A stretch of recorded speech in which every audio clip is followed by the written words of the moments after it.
Welcome to the deep dive. Today, we're taking a close look at something really significant happening in India. We're talking about its education system, which is, well, it's vast, hugely diverse. Absolutely. I mean, just think about the numbers. They're currently educating around 89 million K-12 students. 89 million. Yeah, and with the ambition, the sheer scale, to potentially reach 265 million learners. That's more than just a challenge, right? It feels like a massive opportunity to reshape education, maybe even globally. It really is. And that brings us to the core of our deep dive today. This partnership between India's National Council of Educational Research and Training, that's NCERT, and EON Reality. Right, and their goal is pretty ambitious, using immersive XR tech extended reality to fundamentally change how students learn. Exactly. VR, AR, all of it. It might actually be the biggest immersive education project anywhere in the world. So our mission today is to unpack what happened in a recent pilot program, a proof of concept, or POC, from July 2025. We want to get into the results, understand how it got such strong approval, and really what this means for learning at this kind of massive scale. And it's crucial to understand that NCERT's decision to move forward to plan a national rollout comes directly from these pilot results. They call them outstanding. So this wasn't just, showing off cool tech. It was a serious test. Can this actually work in India's complex system? Okay, let's talk specifics then. The feedback from the educators in that pilot, it was, well, pretty remarkable. It really was. The headline number for me was 93.1%. That's the percentage who rated the platform extremely useful for teaching. That's huge buy-in. Huge. Yeah, that educational value recognition, it's fundamental. It shows the teachers, the ones actually using it, saw the potential straight away. Right. And maybe even more telling, 89.6% recommended rolling it out nationwide. Wow. That shows real confidence, not just that it's useful, but that it can scale. And they were confident of the students, too. 100%. Yeah. Every single educator predicted a positive student response. You just don't see unanimity like that very often. No, you really don't. Plus, over 86% said they were willing to actually help create more content for it. That's not just ticking a box, that's commitment. They believe in it. That commitment, that willingness to create content, that's a perfect lead into another really striking number from this pilot, the speed of content creation. Oh yeah, this was impressive. During the POC, these educators created 11,187 educational experiences. Over 1,000, yeah. And the average time, just 16 minutes per experience. 16 minutes. Think about that. For a teacher to create an immersive lesson, that kind of efficiency is, well, it's a game changer if you need to scale across millions of students and thousands of topics. It answers that big question. How do you get enough relevant content quickly? Exactly. It shows the tools are intuitive enough, maybe with AI assistance we can assume, for teachers to become creators almost immediately. Taking those traditional textbooks and making them interactive, immersive, it's not just a dream. They proved it's doable. So, okay, the numbers are strong, the creation speed is impressive.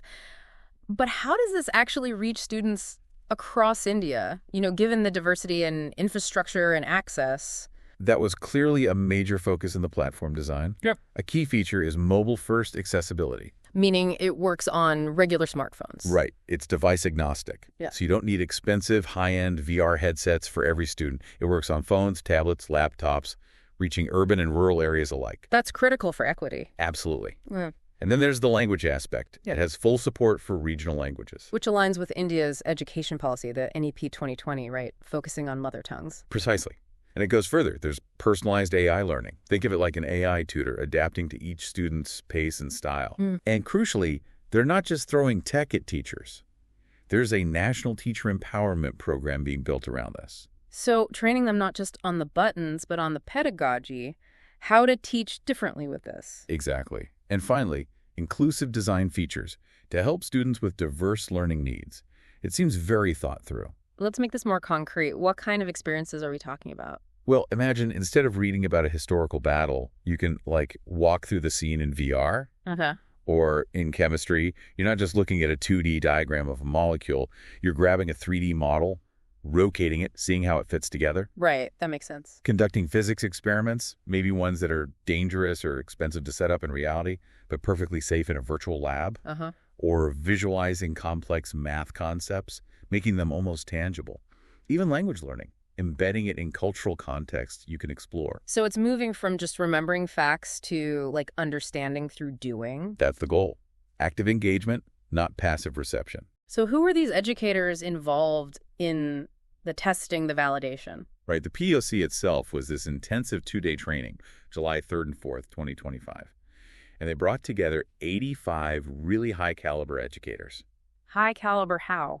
Well, 25 were senior NCERT officials, curriculum specialists, tech leaders, people shaping policy. Okay.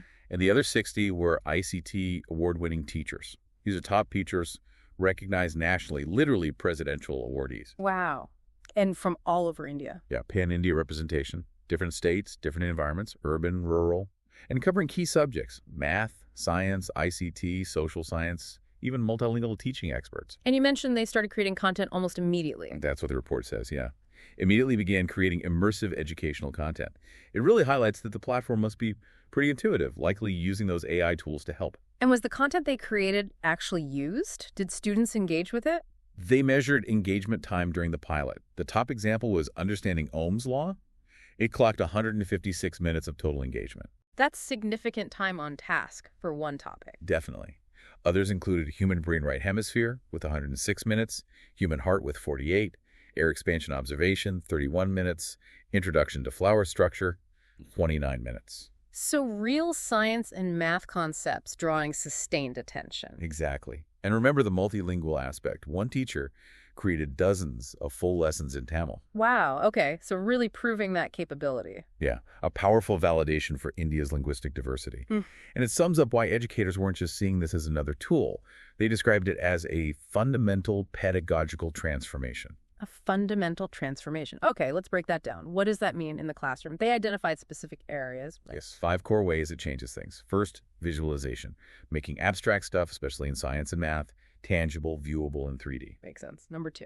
Engagement, shifting kids from just listening or reading to actively explore. That boosts interest naturally. Right. Active learning. Third, efficiency. The AI assistance helps teachers create lessons faster, freeing them up maybe for more one-on-one attention. Always a plus. Fourth, accessibility, making tricky subjects easier to grasp for students who learn differently, breaking down barriers. Okay. And fifth, authenticity, running realistic simulations, things impossible or too costly to do otherwise, like those physics experiments or maybe complex social simulations. That package visualization, engagement, efficiency, accessibility, authenticity, that sounds transformative, but can the tech actually handle it at scale? Was it stable? That's always the worry, isn't it? Oh. But the POC report was clear.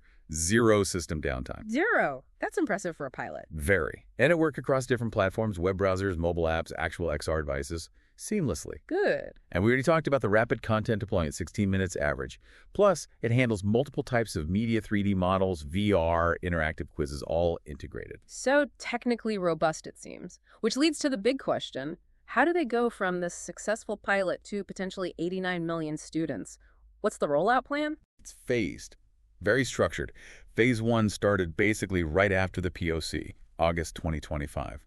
That involves training another 100 teachers, ramping up content creation, especially in regional languages, and starting smaller pilot implementations in actual schools. Okay, dipping toes in the water. Then Phase 2 through the rest of 2025 and into 2026. That's when they really start transforming more textbooks, launch the full teacher empowerment program, and begin the wider gradual rollout, building towards that 89 million number, but ensuring the infrastructure can handle the eventual 265 million. So a progressive expansion. Exactly. And Phase 3, looking at 2026 and beyond, aims for complete national coverage. They're also eyeing potential international expansion using this as a model, alongside continuous improvement of the platform. This really does put India in a potential leadership position globally for this kind of educational tech deployment. It's being framed as the largest immersive education initiative worldwide.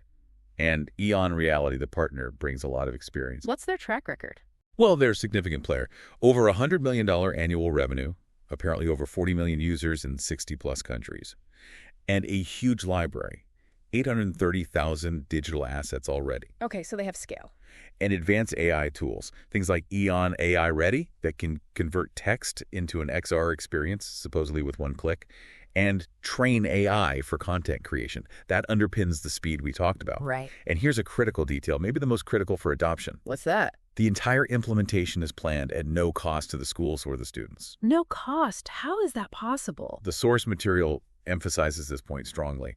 It removes a massive financial hurdle that usually stops big public ed tech projects in their tracks. It's a huge enabler for equity. Absolutely. That changes the game entirely. So zero cost, device agnostic AI creation aligns with the curriculum. It seems like a very tailored solution. It does. The executives involved certainly seem convinced. Dan Lajerskar, EON's chairman, he really emphasized those feedback numbers, the 93% usefulness, the 90% recommending rollout, calling it a fundamental improvement in how students learn. And the project director. Ali Muralitharan. He highlighted the 16-minute creation time and the success with languages like Tamil as proof it's ready for India's diversity. He said NCERT's decision shows, quote, unwavering confidence. So the vision goes beyond just improving test scores in math and science, right? Definitely. It's framed much more broadly about preparing students for the future, equipping them with 21st century skills. Like what specifically? Things like soft skills communication, collaboration, practiced in realistic XR scenarios, Okay. real-world problem solving, using interactive simulations for local or even global challenges, digital literacy, getting them ready for Industry 4.0 jobs that involve interacting with these kinds of systems, Makes sense. cultural competency, enhanced by the multilingual and multicultural content, and even fostering innovation and creative thinking through these interactive tools. So it's a more holistic approach. Skills for the global economy, but also, as you mentioned, maintaining cultural roots through language and context. Exactly. Trying to strike that balance between future readiness and heritage. Well, this has been a fascinating look at a truly massive undertaking, India's immersive learning revolution. It really does have the potential to be transformative, not just for India, but maybe as a model for others. It showcases how emerging economies can potentially leapfrog certain stages of development through smart, large-scale tech integration in education. So, as we wrap up, here's something to think about. Considering this deep dive into India's initiative, what implications do you see for scaling quality education globally, especially in places facing similar challenges of scale or diversity, and maybe closer to home? How might these kinds of immersive experiences start to reshape what we even mean by being prepared for the future in your own community or country?